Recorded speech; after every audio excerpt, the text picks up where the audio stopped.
ఎక్కువ ఉంటారు కూడా. అవును.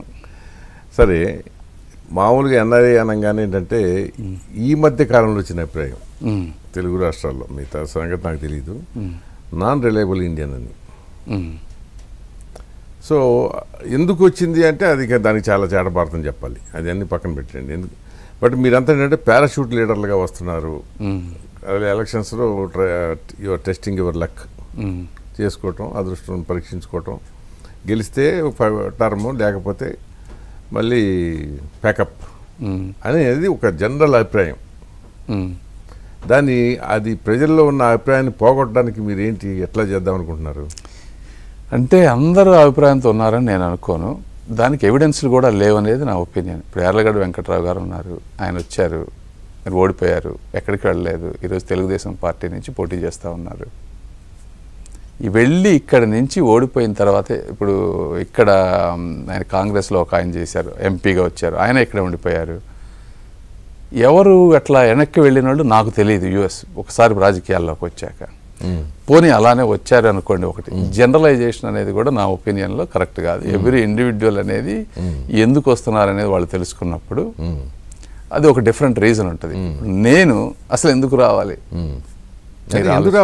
నేను ఎందుకు రావాలి, వచ్చేవాడిని అయితే వెళ్ళిపోయేవాడిని అయితే అసలు రాకూడదు కదా, నాకు లేనిది ఏముంది చెప్పండి ఈ రోజున. అదే నేను అనేది. సో నేను వస్తున్న రీజన్స్ వేరు, వేరే వాళ్ళతో నాకు సంబంధం లేదు. ఇప్పుడు ఈ ఒక్క గుంటూరు ఎలక్షన్స్కి మీరు పెట్టే ఖర్చు ఎంతన్నా కానీ క్వశ్చన్ మనకు అది దాని గురించి డిస్కస్ చేస్తే అది మళ్ళీ అది మీకు సమస్య. అది ఎవరు కూడా చెప్పరు, నిజంగా అది వదిలేయండి. ఆ డబ్బుతో ఒక 10 మంది ఎంపీలని రోజు పొద్దున్నే ఇంటికి కాఫీకి పిలిచి మాట్లాడుకుంటూ ఉండొచ్చు కూడా కావాలంటే. అది కోరుకుంటే క్లౌట్ కావాలనుకుంటే, పొలిటికల్ క్లౌటే కావాలనుకుంటే. కానీ బరిలో దిగటం అనేది డెఫినెట్గా రిస్క్. అది అదే కాదు కదా, రాజ్యసభ చాలా ఆప్షన్స్ ఉన్నాయి కదా. అదే చెప్పేది, రాజ్యసభ అయితేనేమో సునాయాసంగా చొక్కా నలగకుండా అయిపోతుంది, పైగా 6 years ఉంటుంది. అవును, ఇది 5 సంవత్సరాలు. ఏమో పరిస్థితులు ఎట్లా ఉండి లోక్సభ మధ్యలో రద్దు చేయొచ్చు, ఇవన్నీ కూడా ఉంటాయి. అవును. సో కానీ దీన్నే పర్టికులర్ మీరు నాకు లోక్సభే కావాలన్నారు. అవును.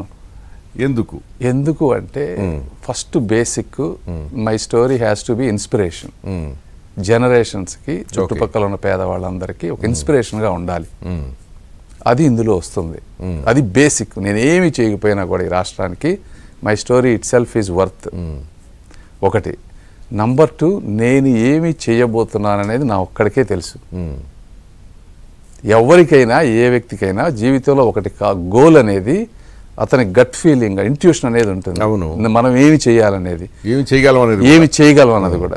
వేరే వాళ్ళు ఎన్ని చెప్పనివ్వండి, అలా నాకు ఒకటి ఉంది, నా విజను, నా ఆశయం, నేను ఏది చేయగలను ఈ సమాజానికి, ఈ భారతదేశానికి, ఆంధ్రప్రదేశ్కి ఏం చేయగలను అనేది నాకు ఒకటి ఉంది లోపల. ఏం చెప్పండి అవి ఇప్పుడు నేను చెప్పలేను, 1 by 1 నమ్ముతారు. ఇప్పుడు ఈ ఎలక్షన్స్కి చంద్రశేఖర్ని గెలిపిస్తే మాకు ఈ ఉపయోగం అని గుంటూరు ఓటర్స్ భావించాలంటే ఏదో ఉండాలి. అవి ఓకే, అవి చాలా సింపుల్. అవి ఏమున్నాయి, basic problems, water problems, drainage issues, incomplete bridges. అవి గుంటూరు పార్లమెంట్లో వెరీ ఎక్స్పెన్సివ్.